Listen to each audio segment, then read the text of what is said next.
Well, let's get back to the music itself. You've got this new collection of albums you're calling Take a Look at Me Now.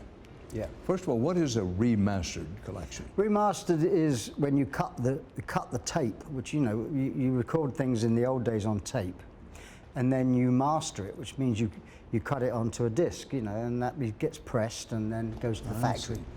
So this process can change the sound considerably if you mess it up. But so I left it in the hands of a guy called Nick Davis, who's Genesis producer and he's been working with us for 20 years, to go to Abbey Road and remaster the record, because Face Value, my first solo album, was 35 years ago. So technology has developed since then.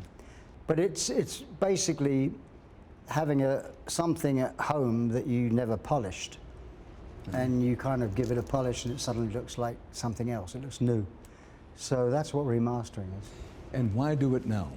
It was a suggestion that the record company had a few years ago to put it all out, And I said, ooh, I'm not a big fan of reissues and repackaging. But if we can do it in a way that makes it feel like it's got something new, so if people buy it in the traditional sense, that's to say if they buy the album, then they're going to get something that's got me all over it, as opposed to a reissue. So we had a second CD for every album. So Face Value has a second CD with it, which has got live material. Nice. And rare, some demos that people won't have heard. And also I reshot all the cover art. So it's the same picture, but it's me now.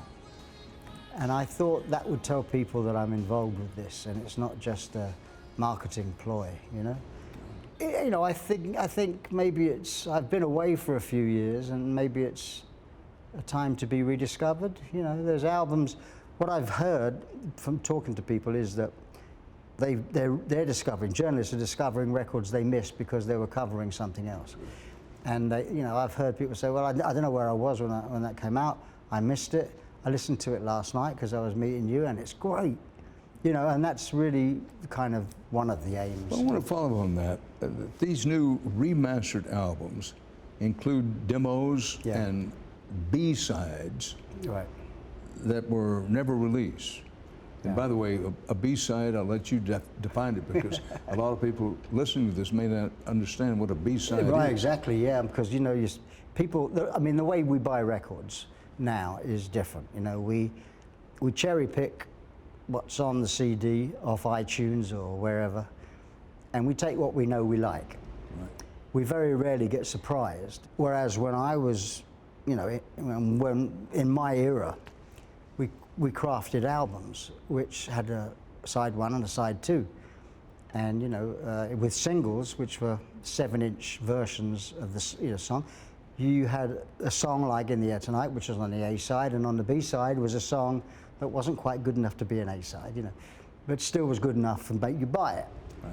And I used to put my demos on the B side so people could hear how the song developed, or how the song started. Well, give me some sense of this new material that's coming out now.